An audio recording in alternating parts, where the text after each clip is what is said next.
How do mixed children grow up in an environment where they don't fully fit into any of their racial identities?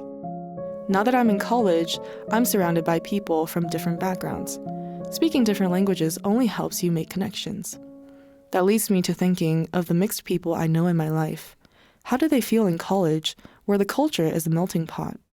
I am Vivian Lai, and I will be your host for today. In this episode, I interviewed two mixed people I know in my life. Jacob, my boyfriend, who is Chinese and white, and Janine, my close friend, who is Filipino and white. They speak about their experiences growing up and how they view identity now. My mom took me to Chinese school often. At first, you kind of don't understand what your parents are trying to do. When I was a kid, I basically was a little annoyed with Chinese school, I'd say. I feel like learning as a child when you're really, really young and growing up on that, you don't really think about it too much. It just kind of happens. But going to Chinese school specifically was a bit of a bear for me. It was just a little annoying. Parents usually play the most important role when a child learns to speak. However, not everyone is encouraged to speak more than one language at home.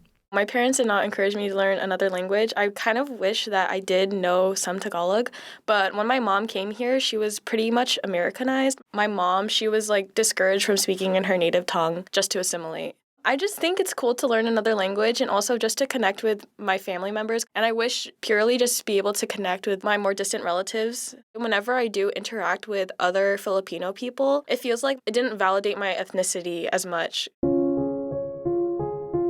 Neither really grew up with a big connection to the culture around them. Growing up in Houston, overall, I typically didn't really grow up with anybody Chinese enough for me to regularly hold conversations in Mandarin with them. English was always just something that was just more natural to us. I spoke English pretty much primarily. In high school, my neighborhood was very mixed. I would actually say the people I do know is mainly Asian, but not Filipino. I think since no one in my neighborhood shared my ethnicity, I don't think anyone was really into their own culture. It was just we just followed into pop culture. The only thing that was really their ethnicity was their food. Most people think I'm Hispanic. When I was in middle school, people would describe me as the Mexican girl with glasses, even though I'm not Mexican. But some people who are aware of Filipino ethnicity, they're like, oh yeah, I could tell you're Filipino. Or some people are able to guess that I'm Filipino, but I don't think anyone ever guessed that I'm half white. I don't think they think of that. I think at this point, I'm kind of used to it. I mean, yeah, it's kind of disappointing. I wish people would be able to tell.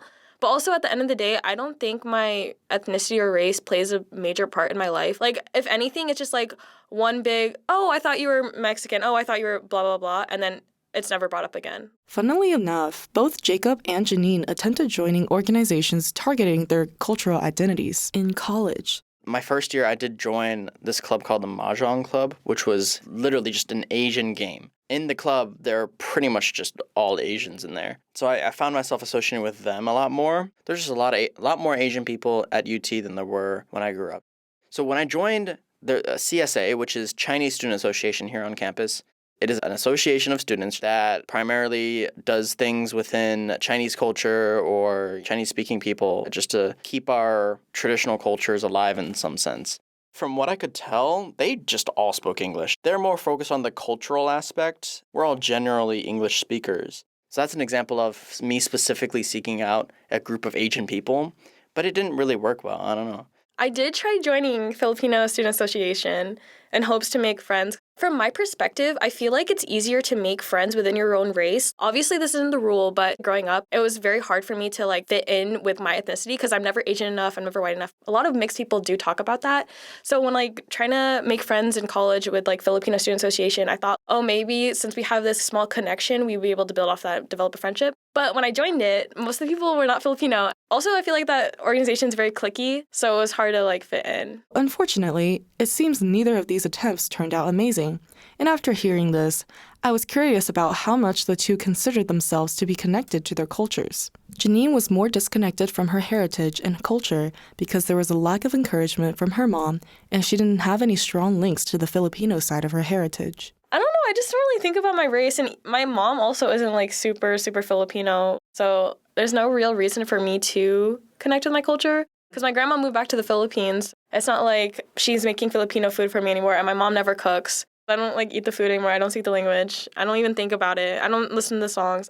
I don't think I'm missing much out of it. I guess it would make more sense if my friends were also my ethnicity because then we would like talk about it, I guess. But all my friends are like not my ethnicity at all, so there's no reason for me to be passionate about my culture, I guess. I didn't really grow up with much of a culture, so. I would say that I have more of a cultural connection with my Chinese community than the average person. And the one thing that I'm really participating in that's bringing me somewhat of a cultural experience with Chinese culture would just be the Mahjong Club. I feel like every Saturday going to play Mahjong is a bit of a cultural experience. Recently we did the collab with CSA where we did the Mid-Autumn Festival, and I thought that was really cool. So the Mid-Autumn Festival is a really big celebration in China, and the CSA put together this event for the Mid-Autumn Festival that we were invited to, and there was all sorts of different people, and I thought that was really great, and it really made me feel connected to my Chinese culture. Of course, speaking Chinese is its own thing, and it's cool to speak Chinese, and if you have the opportunity to speak Chinese with somebody else who can speak Chinese, you can bond between that. I feel like it adds a different level of connection if you are able to speak Chinese.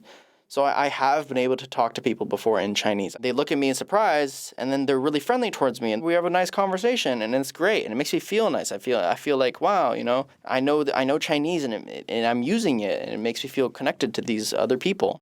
There's been instances where I meet people, they can speak English, they can speak Chinese, but I want to try speaking Chinese with them. But it's a situation where I just want to do it for my own personal gain.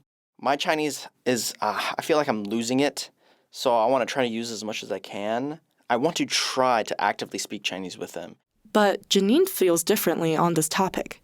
Here's what she has to say.